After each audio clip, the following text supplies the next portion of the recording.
A standoff over executive power and the rule of law. I'm not going to be bullied or influenced by anybody. The Attorney General asserts his independence following a crisis of confidence at the Justice Department. But the president insists he has a legal right to intervene and pursues a vendetta. Where is Comey? What's happening to McCabe? It was a whole setup. It was a disgrace for our country, and everyone knows it too. Everyone. We dig into the reporting on this critical showdown and the latest in the Democratic presidential race as it heads west and south. Next. This is Washington Week. Once again from Washington, moderator Robert Costa. Good evening. Following his acquittal in the Senate, a confident and vengeful president is testing the limits of executive power. But President Trump's efforts to protect his friends and punish his foes have sparked a firestorm at the Justice Department, prompting resignations and forcing the Attorney General to answer questions about the department's independence and integrity.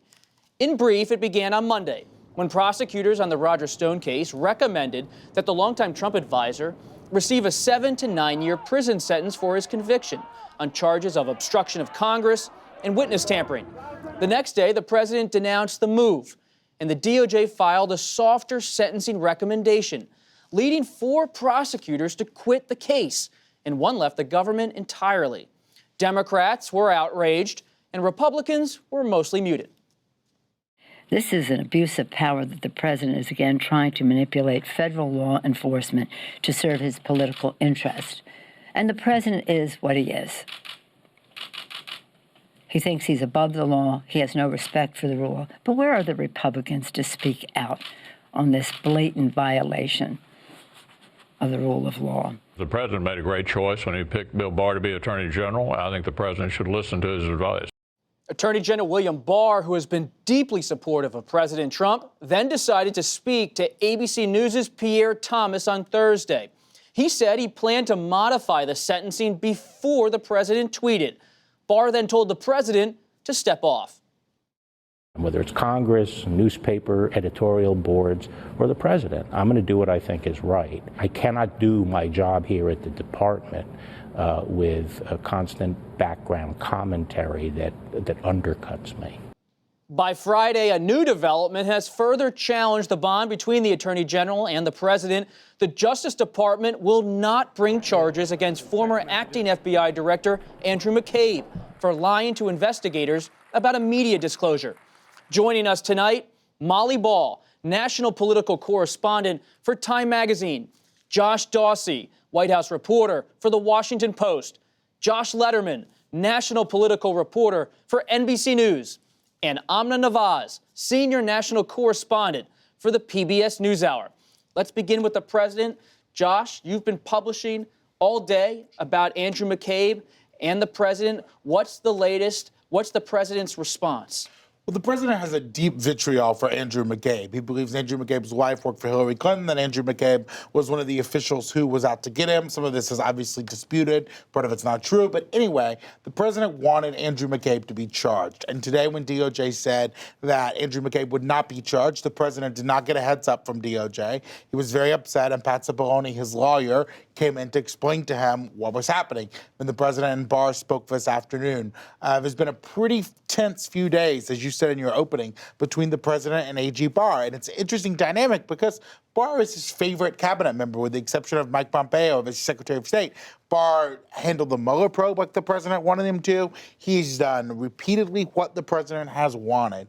And this is a first tangible rift that we've seen between these two men. You just said that President Trump spoke with the Attorney General today, on Friday. What do you know about that conversation? We're still trying to figure out all the details. What we know is that Attorney General Barr has been trying for several weeks to communicate to the president, please stop tweeting, please stop making these public comments about DOJ probes. You're hurting me inside the building. These comments are not helpful to you. They're not helpful to me. Can you please just step down? We know that the president wanted McCabe charged. We know that the president has wanted James Comey charged for a long time. We know that there have been a number of disagreements between these two men. And the Barr has tried, it looks in recent days, to get some distance from the president. Amna, you've been talking to former federal prosecutors all week on the NewsHour. What does your reporting tell you about how career officials, former and current officials at DOJ, are interpreting all this? Do they see the Attorney General reclaiming the institution's integrity and protecting it, or do they see him at risk? First of all, I think it's worth noting how extraordinary it is that AG Barr had to go into a public interview on television to deliver exactly this message that Josh's reporting shows he was trying to deliver behind the scenes. I mean, there's obviously an incredibly strong relationship between those two men. We know that they're very, very close. So the fact that he had to go to that extreme, I think, shows where the relationship is. But we know that there was a fallout he was also trying to contain. You know, when he stepped in over on top of the line prosecutor's recommendation on Roger Stone's sentence, they'd said 7 to 9 years. He came in and said, that's too excessive. We have no idea where that's going to land until the sentencing next week.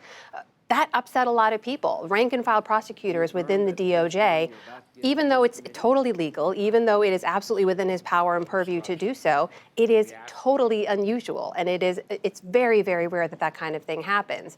And for a lot of line prosecutors within Main Justice, that undermines their ability to move forward with similar cases. Why would you stick your neck out there if you don't think that your boss has your back? When they left en masse from that case, it sent a huge signal to AG Barr that he had to do something, and it probably informed why he felt he had to go out and publicly make that statement. Molly, what's your read as a reporter on the Attorney General? He is at one level sending these messages to the president, but it was still reported this week that he's appointed an outside prosecutor to look into the Flynn case, former National Security Advisor Michael Flynn, and whether that was done appropriately.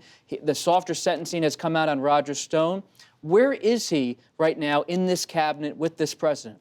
Well, he has, you know, as Josh and Amna said, he has been has had a very strong relationship with the president. He's been trying to walk this fine line, a tightrope that may not actually exist, between being the president's personal lawyer, which we all know is what Trump wants from his attorney general, and at least maintaining a sort of fig leaf of respectability under the guise of, and he is a true believer in a very expansive theory of executive power. He's given a lot of speeches to this effect. He really does think that the president can do almost whatever he wants, and he has justified a lot of actions of the president's on that basis. But he doesn't see himself as a minion. He doesn't see himself as merely doing the president's bidding. So when the president is out in public doing things like these tweets, it undermines not only, you know, Barr's credibility in the building, but the ability to say, you know, I'm acting on the basis of the law. I'm not acting on the president's whims. It makes it much harder for him to have any credibility when he says that. And you know, when he does this, sends this public signal, that's obviously an extreme step to take when the private signals weren't being heeded. But for these line prosecutors who are disturbed by the president's behavior, it's simply a rhetorical move. He hasn't actually done anything to contain Trump, and he didn't do anything with regard to this case when the prosecutors resigned from it. Josh, welcome to Washington Week. You've reported on the White House, on the Mueller investigation. We see the president, as Josh Dawsey was reporting, frustrated about the McCabe decision. What's next for this president post-acquittal? Is he still going to go after in a vengeful way against his foes from the Russia probe? Is he going to lean into this Department of Justice and ask for action? All indications are yes, because look, this isn't taking place in a vacuum. This has been part of a flurry of activity since the president's acquittal that have suggested that he's out for vengeance. We saw obviously the dismissal of Lieutenant Colonel Vindman, as well as the ambassador to the EU, Gordon Sondland. The president seems to be emboldened by the fact that there weren't any real repercussions, other than perhaps some political repercussions, to the actions that he took in Ukraine. And one of the challenges for his critics is there's not a lot of remedy left. There's very little appetite among Democrats in Congress to re-impeach him. There's a concern that that will look like Democrats are just out to get the president as opposed to pursuing things that really need to be looked at. And barring that, what are Democrats supposed to do? Josh. Well, you heard no palpable frustrations from Republicans this week either. I talked to Senator Kramer from North Dakota, who said he agreed with all of these steps. He thought the president was right to fire him. He thought the president was right to tweet about Roger Stone. Talked to several people close to Mitch McConnell. He has no desire to get involved. You've certainly seen Kevin McCarthy. He has no desire to get involved. The president has a Republican Party that he has over 90% approval on. He has a total grip on it in the districts across the country. there are few people on his side that are really trying to harness him in. And as Justice, what are the Democrats going to do outside of the election and campaigning? They've tried for the impeachment. They've tried for the Mueller report. I feel like they feel like their hands are a bit tied too. I mean, it's a spot where of the first 3.5 years of his presidency, in some ways, he's in the strongest position yet to do as he wants, to run the White House as he wants. This week we saw he brought back Hope Hicks, one of his first top advisors who was in the Mueller probe. He put one of his former aides in charge of the personnel office, fired a whole number of people in there. I mean, he now is running this in some ways like Trump Tower. All of the people who were trying to rein him in, who were trying to stop him, are not there anymore. It's a different show. He's getting the band back together. I think that's clear. And for these last, final months of his first term, that much is clear. But also to Josh's point earlier about none of this happening in a vacuum, you have to remember how absolutely livid he was when his first attorney general, when Jeff Sessions recused himself from that investigation, the Russia investigation and the special counsel's probe into the 2016 interference, because he feels all of this grew from that, right? That led to the Flynn indictment and to Stone's charges eventually to impeachment trial as well. And so all of this has been building for the president up until this point. And he's always asked the question to his advisors, where's my Roy Cohn?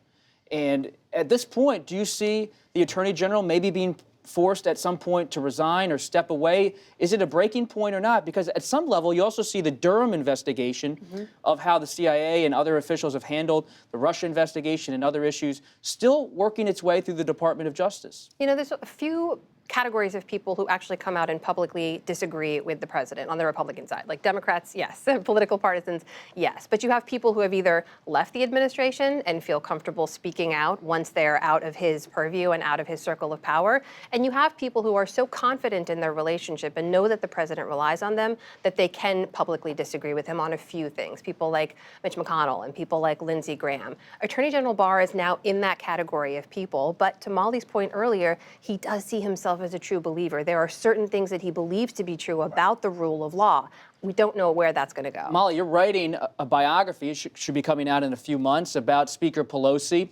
Pelosi by Molly Ball. It's a great-looking book. She already has been through the impeachment process. She is going to bring up Attorney General Barr on March 31st to the House Judiciary Committee. He will testify. But what now for House Democrats? It's a real question. And, Pelosi spent months resisting impeachment in part for exactly this reason, because it was so clear from the beginning that Trump had thoroughly domesticated the Republicans in the Senate and that impeachment was not going to bear any tangible result and indeed might only embolden this president. And that is exactly what has happened. And I think to someone like Speaker Pelosi, who's an institutionalist, who cares very deeply about the Constitution, that not only is this a problem for holding this particular president accountable because it's been proven that any remedy is toothless, but it's a challenge to the Constitution and the rule of law itself, as she sees it, because it has basically said that the only accountability measure in the Constitution now just doesn't work if the partisanship doesn't line up. What about Roger Stone's case? He's now demanding a new trial because of concerns about the jury. And there's several people who are close to the president who are all under some type of legal situation where the president seems to want Attorney General Barr to intervene. Again, as far as looking at this not in a vacuum, we have this developments with Roger Stone at the same exact time that we've got these developments with Michael Flynn, and a real eagerness by Attorney General Barr to take a heavy-handed approach to how those cases play out, as long as it doesn't publicly seem like the president is ordering. Do you think pardons could come before or after the election? I think that probably the president will see some advantage in waiting until just after the re-election. Well, and that's the whole point. The president has repeatedly criticized these cases against Michael Flynn, against Roger Stone, against Paul Manafort. He has defended them vociferously at different times, but he hasn't done anything about it. And you see a lot of his kind of, most... He's tweeted about it. Tweeted, but not done anything about it. I mean, if you're Paul Manafort and you're in solitary confinement or you're in jail... Are pardons on the table right now? I think the president has not ruled them out. But all I'm saying is heretofore, the president has made a lot of noise about these cases. But when the rubber hits the road, he hasn't really done much legally about them. If you have, after an election, the dynamics change politically. It's all different. I mean, there will be a lot of folks around him heading into a re-election who would say, do not pardon these guys. It could hurt you politically. It could knock your poll numbers. It could turn folks off. Once the election's over, things change. Whether he wins or loses, things change entirely. All of this is playing out as the Democratic presidential race enters a new phase following Tuesday's New Hampshire primary. Senator Bernie Sanders won the contest. Former South Bend, Indiana Mayor Pete Buttigieg finished close behind him, followed by Senator Amy Klobuchar, Senator Elizabeth Warren, and former Vice President Joe Biden. This victory here is the beginning of the end for Donald Trump. Vulnerable Americans do not have the luxury of pursuing ideological purity. Hello, America. I'm Amy Klobuchar, and I will beat Donald Trump. We have beaten the odds every step of the way. The former New York Mayor Michael Bloomberg looms, and he is making overtures to African-American voters. I think we're going to do very well in the African-American community. They need a good economy. They need better schools, and those are the kinds of things that I can bring them. Josh, you've been on the campaign trail with Mayor Bloomberg all week. Can he get over his stop and frisk policy from New York and win over African-American voters in South Carolina, but more importantly, perhaps, in Super Tuesday states in early March? I was really stunned to see the number of African-American supporters that showed up at his events this week as we were with him in Tennessee and North Carolina, even in the wake of these tapes coming out. And I asked them, is this something that bothers you?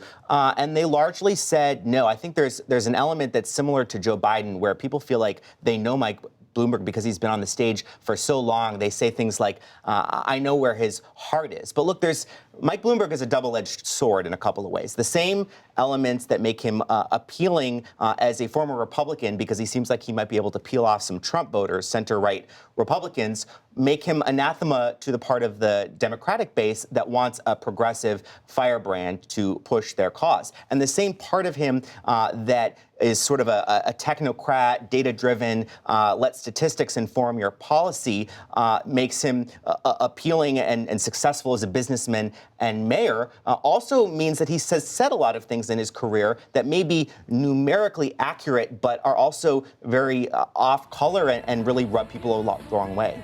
And Mayor Bloomberg is not the only one facing challenges with African-American voters. Mayor Buttigieg still faces questions about his policing record in South Bend. And Senator Amy Klobuchar on the rise from New Hampshire, facing some scrutiny of her prosecutorial record. Yeah, look, Iowa and New Hampshire are very different states from Nevada and South Carolina. 90% white. Very different from the states that will dominate on Super Tuesday as well. And for all the support we're seeing nationally, like you look at the African-American vote in particular, right? And no Democratic nominee has won the nomination without winning the majority of that vote. It just doesn't happen. Everyone has been looking at former Vice President Joe Biden. But when your whole message is electability and you come in fourth and fifth in the early contests, you start to lose ground. And we're seeing that already in South Carolina. Who's benefited from that? So far in South Carolina, Tom Steyer is picking up some of those voters. But Bloomberg's not competing. Is he spending a lot of money on TV? He's spending a lot of money. He's messaging in all the right ways. He's picking up on the people who are picking up on their own doubts about Biden. But nationally, in the same national polls we've seen where Biden's support among African Americans has been dropping, Bloomberg has been stepping in to pick up some of those votes. So it's still a very fluid race. I was down in South Carolina last weekend running a story about Joe Biden there, and his campaign certainly sees it as a firewall. It's a place where he has to turn it around, has to bring African American voters out. A lot of folks in the state think he still can. I talked to Jim Clyburn this week, who's the most prominent Democrat in the state. He says if he elects until today, Biden wins. If you look at the polls in the state, Biden still has a lead. But he hasn't endorsed him, right? He has not endorsed. But Steve Benjamin, the mayor of Columbia, the capital there, said to me, if your whole argument's electability and you're coming in third, fourth, and fifth in these states, voters are going to start taking other looks at different people. He has a firmament in South Carolina of black pastors and state legislators and others who are with him right now. The question is, if they see momentum fading, what do they do? What about Bernie Sanders, the Vermont senator? He won New Hampshire. Can he stitch together a coalition, especially as Senator Elizabeth Warren struggles on the left? Well, he won New Hampshire, and he very nearly won Iowa. He won the popular vote in Iowa. And so from his perspective, he ought to be the overwhelming front runner, or considered that way. If you win the first two states, you ought to be on a glide path to the nomination.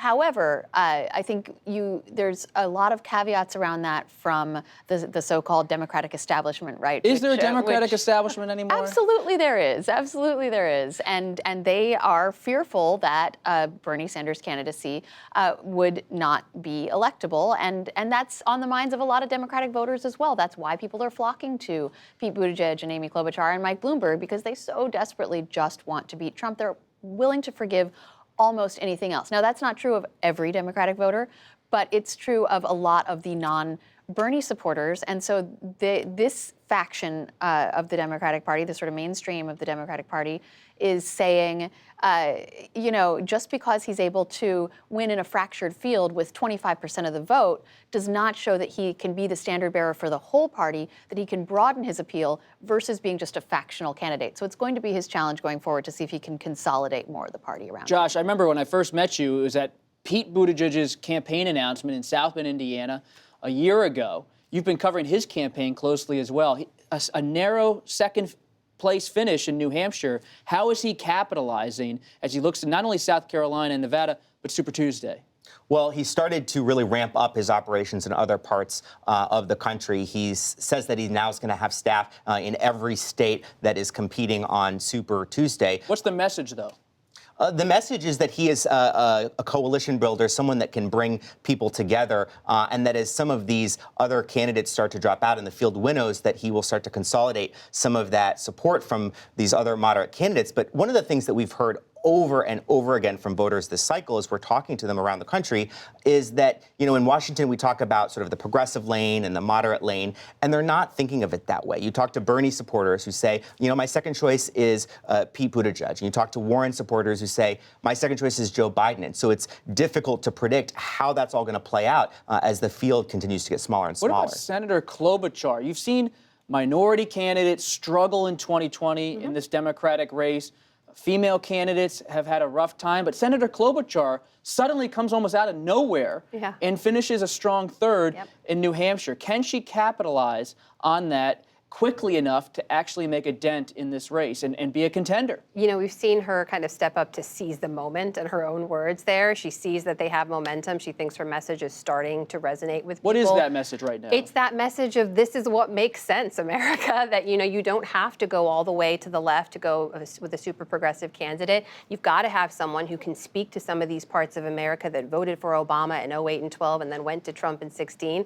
You had a Midwesterner come into New Hampshire and do surprisingly well. And that is a very strong message for her. Whether or not it carries her forward, we don't know. She's not polling as well as some of the others in Nevada and South Carolina, but she's got momentum on her side. And at this point in the race, that means a lot. Real quick, Josh, you think about the White House watching Mayor Bloomberg. We've seen the tweets between the president and the mayor. But inside the West Wing, how do they really see Bloomberg? Is he a threat? People around Trump are fearful of his money. People are divided on whether Bloomberg could actually beat Trump or not. What they do think is he could be a kingmaker of sorts in the party. He could spend so much money, he could shape the race, he could shave percentage points off the president's numbers. He could be a real factor in the race. And some folks around the president, including the president, I think are worried about Bloomberg totally. I will say it was a different note that I've heard this week, though, repeatedly. The White House loves watching Bernie Sanders as a front runner. I think of all of the folks in the field, the people that I talk to around Trump would love to go against Bernie Sanders. They love that matchup. They love the splintered field. They're clamoring for a brokered convention. I mean, so far, if you talk to Trump people in this primary, they're very happy with what they're seeing. Final thing, Molly, real quick. You used to report in Las Vegas, head of the Nevada caucuses. What's the outlook there? Important demographic Latino voters in that state. What's the I think it is scene? absolutely up for grabs. I mean, and this is a state that historically has sort of followed Iowa and New Hampshire. We've seen big swings in polls in Nevada voting after the first two states. So the candidates are on the ground, and it's all up in the air, I think. And the unions don't seem to make a strong decision on their endorsement. They have anti-endorsed Bernie Sanders, but they haven't chosen a candidate. We're going to keep this going. We have to leave it there for now, but stay with us for the Washington Week Extra. We will continue this conversation about the presidential race. You can find it on our program's social media accounts and on our website. And thank you for spending your Valentine's evening with us. Nothing more romantic, right? Right? Anyway, I'm Robert Costa. Good night.